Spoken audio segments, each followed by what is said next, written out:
Hello， 大家好，我係 Raymond。啱啱過去嘅9月呢，我就去咗日本福岡7日，咁啊住咗3間唔同嘅酒店。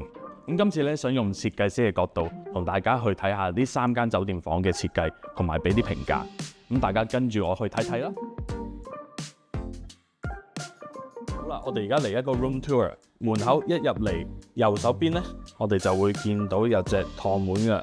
咁呢個趟門通常呢，應該就係會去洗手間啦、星盤啦，跟住坐廁就喺度，跟住就係個企缸啦。廁所一出嚟正中就係有塊全身鏡，走廊行入嚟右手邊就有個衣櫃啦 ，typical 嘅衣櫃啦。其實喺日本嚟講咧，呢間房嘅空間感咧都幾充足嘅。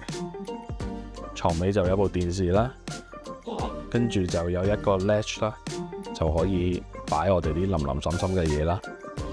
床嘅左手邊就係有個茶几仔啦，有張 sofa 啦，同埋呢度咧都做咗一個 bench 嘅。呢個台面咧其實都可以擺到好多嘢，可以喺度煲水啦。咁我 assume 個雪櫃就喺度啦，呢度就係個 bench 啦，咁就可以坐喺度望一望出面嘅城市景咯。呢度呢個空間感咧，其實真係好足夠嘅。大家去慣日本都知㗎啦，平時開個篋咧都比較困難。咁呢度咧係都比較充足，設計嚟講都舒服嘅，和風啦，同埋乾淨 modern style 啦。牆身都係用牆紙為主啦。咁呢間酒店咧，我哋會住2晚嘅。咁我今晚住完之後咧，我就會睇下聽日有冇啲咩嘅新嘅感覺可以分享俾大家。睇咗啱嘅話，你都可以試下過嚟考慮下呢間酒店。無端端做咗一個旅遊達人添，再同大家傾。第2晚酒店別府開箱 ，Let's go！ 一入門口咧，其實就係對住洗手間。呢個玻璃門後面咧就係個企缸同埋浴缸嘅。門口嘅左手邊咧就有塊全身鏡啦，跟住呢度咧就係個廁所嚟嘅，獨立廁所。廁所隔離就係有個星盤嘅位置啦。星盤隔離就係我哋個企缸位置啦。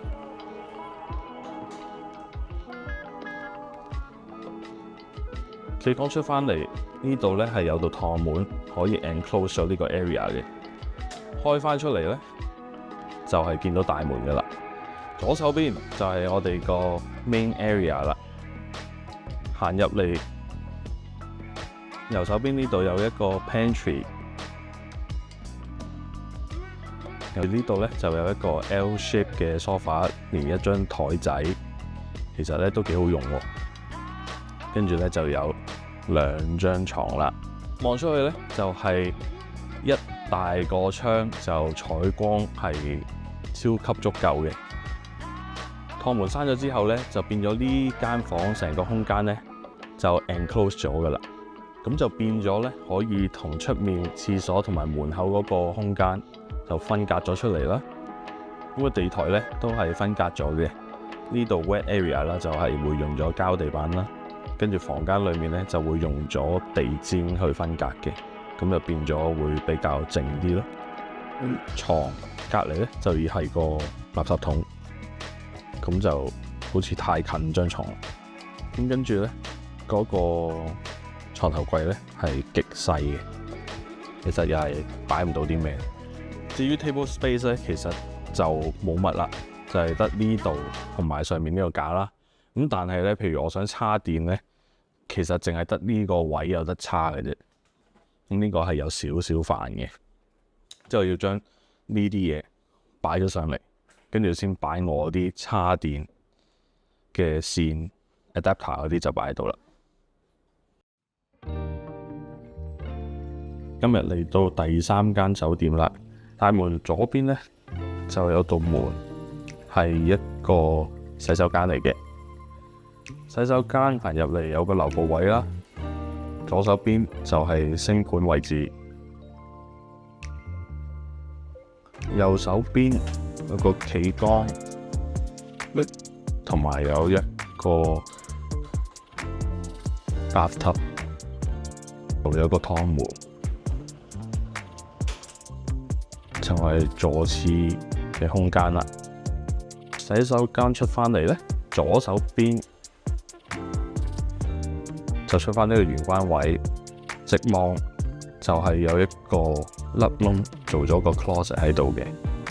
左手邊呢，就係有塊全身鏡啦，右邊呢度有個趟門，趟門後面就係間睡房嘅空間啦，有兩邊窗啦，呢度有一張 bench， 隔離就有兩張床。頭先我哋就喺個玄關位入嚟啦，入嚟嘅左手邊呢度呢，就有一張書台同個雪櫃 pantry 嘅喺度啦。咁空間感都幾舊嘅，同埋都應有盡有，唔錯。床尾就係有個電視啦。咁間房呢，道門就掩出嘅喎，咁啊好少有。咁但係咧就變咗呢度有一級係要咁樣先入到個篋入嚟，呢個就好唔 friendly 啦。日本啲酒店咧可能真係細啦，所有個床頭櫃咧都係丁士咁大粒。咁今次我哋住3間酒店咧，其實個 area 都唔係好大嘅，但係咧佢哋不約而同咧都會有一個 area 係可以容納到一個 long bench 俾我哋去使用嘅。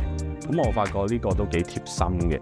譬如我哋啱啱行完街翻嚟，污糟邋遢唔使上床嘅時候咧，都可以喺個 bench 度坐下。同時間咧，你知日本啦，一袋二袋 shopping 完咧就可以放喺個 bench 嗰度，咁之後先執入行李啊咁樣。呢個設計咧，我覺得都幾貼心。話時話啦，今次我住咁多日酒店咧，其實冇開過部電視機嘅，咁就令我思考啦。究竟其實現今世代酒店仲需唔需要有一部電視機嘅呢？定其實我哋每個人都有部手機，乜都搞掂晒嘅呢？好，咁睇完3間酒店嘅設計啦，你哋係中意邊一間呢？我就比較中意第一間多啲嘅，因為無論佢嘅設計同埋個空間運用啊，都比較適合我。咁如果你哋中意邊間呢，就留言話俾我聽，咁我哋大家一齊討論下啦。咁最後啦，如果中意呢條片嘅朋友呢，幫手 comment、like、subscribe 同埋 share 出去俾大家睇睇。咁我哋下條片見啦，拜拜。